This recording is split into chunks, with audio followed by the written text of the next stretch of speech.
Hello' everyone, welcome back to my another blog. আজি হৈছে শনিবাৰ আৰু এতিয়া বাজিছে আবেলি 4টা বাজি গৈছে আৰু এয়া যোৱাকালি আবেলি 4:30 মা আৰু মই এফালে ওলাইছোঁ। ব'লক দেখাই আছোঁ ক'লৈ যাওঁ, কি কথা কৈ আছোঁ বাৰু। আৰু আচলতে আমি যাব লাগিছিল 4টা বজাতেই, কিন্তু মায়ে ক'লে ইমান বেছি ৰ'দ, তই জনাই দেচোন আমি আধা ঘণ্টা লেটকৈ গ'লে হ'বনে?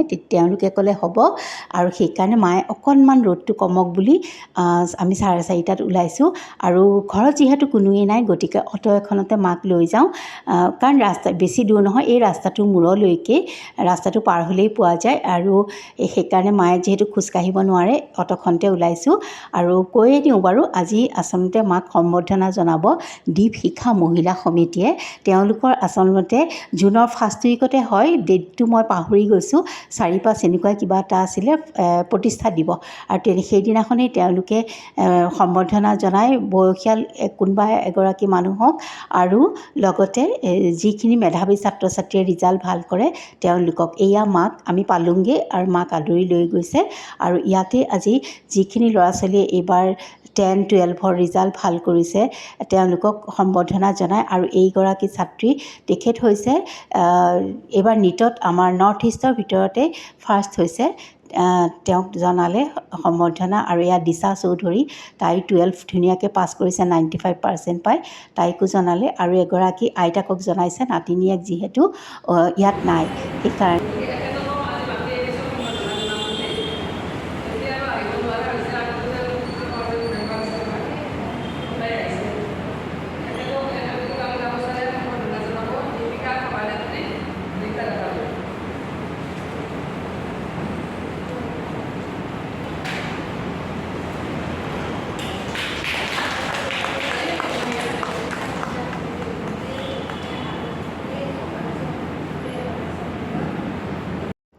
আৰু এয়া দ্বীপ শিখা মহিলা সমিতিৰ সভানেত্ৰী ৰীতা ডেকা বাইদেৱে মাক সম্বৰ্ধনা জনালে গামোচা, ফুলাম গামোচা এখনেৰে। আৰু এয়া ডালিমী দাস বাইদেৱে এখন কীৰ্তনেৰে ধুনীয়াকৈ সম্বৰ্ধনা জনালে।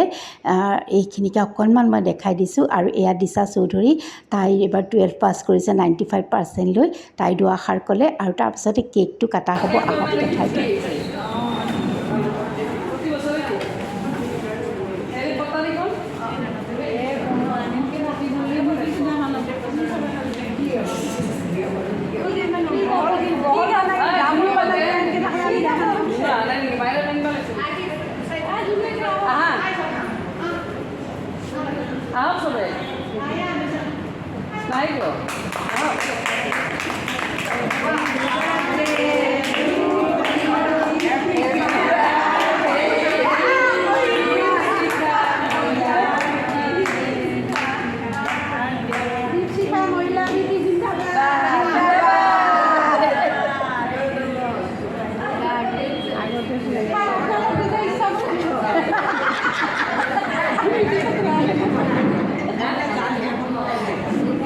আৰু ইয়াত দ্বীপ শিখা মহিলা সমিতিৰ কেকটো মায়ে কাটিলে।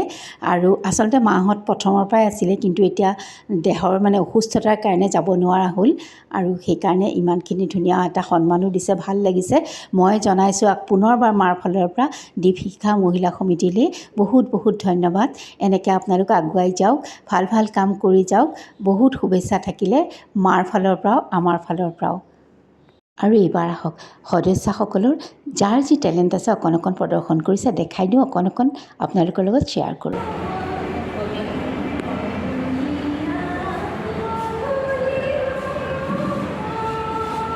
ধুনীয়া বিহু নাছিল নাই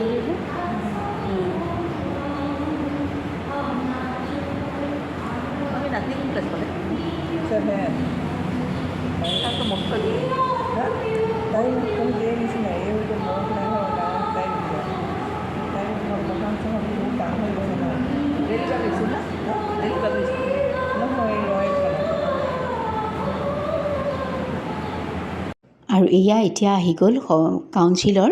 আৰু এয়া তুলিকা বৰ্মন বাইদেৱে তেখেতক এখন ফুলাম গামোচাৰে আদৰিছে, অকণমান দেখাই দিছোঁ তাকো।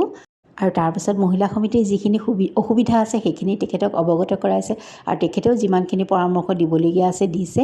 তাৰপাছত আহক এয়া আমাৰ চাহ পৰ্বলৈ, ইমান ধুনীয়াকৈ খুৱাইছে, কেক, মিঠাই, চব বাছ ধুনীয়াকৈ আবেলি চাহকাপ খাই মেলি ল'লোঁ আৰু তাৰপাছতে ব'লক আকৌ যাওঁ এয়া মোৰ যা দেই তাই অকণ যোৱা দেৰি হ'ল আকৌ আহক অকণমান দেখাই দিওঁ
আৰু এইফালে যাৰ যি মন্তব্য আছিলে অকণমান দাঙি ধৰিছে অকণমান তাকো মই দেখাই দিছোঁ গোটেইখিনি আপোনালোকক দেখুৱাই নাই বাৰু আৰু অকণ দেখাই দিছোঁ এয়া ইফালেও অকণমান দেখাই দিছোঁ বাইদেউক আৰু ব'লক এতিয়া তেন্তে আজি আমাৰ দিনটো মাজলৈ যাওঁ আৰু এয়া ইমানবোৰ কথা কৈ আছোঁ ৰাতিপুৱাতে চাহ একাপ খাই নল'লে কেনেকৈ হ'ব দিনটোৰ এনাৰ্জি একাপ চাহেহে দিয়ে হয়নে নহয় ট্ৰাইপডটো পৰি থাকিলে গতিকে অ'ত থৈ ত'ত থৈ চাহকাপ বাকি লৈছোঁ মোবাইলটো অ'ত থৈ ত'ত থৈ তাৰমানে তাৰপাছতে এয়া দেখাই দিছোঁ ভাজি অকণমান ঘুগনি আৰু মটৰৰ ঘুগনি আৰু চাহ একাপ বাছ ইমানেই আছিলে আজি ব্ৰেকফাষ্টত খাই লৈ গোটেই দিনটোলৈ এনাৰ্জি গোটাই লওঁ আপোনালোকৰ বাৰু তেনেকুৱা হয়নে নহয় মোৰ কিন্তু তেনেকুৱা হয় লাগে দুপৰীয়াৰ ভাত সাজেই নালাগে কিন্তু ৰাতিপুৱা এই চাহকাপ আৰু ৰুটি এখন খাই নল'লে গাটো একদম লেটু খেটু হৈ যায় তাৰপাছতে আজি আৰু বিশেষ একো নেদেখাওঁ কাৰণ মোবাইল ভিডিঅ'টো অলৰেডি দীঘলীয়া হৈছেই আৰু এয়া মায়ে বনাইছিলে অকণমান মিঠা আচাৰ চামুচ পাতৰ আগত অকণমান যে লৈ লৈছোঁ সেয়া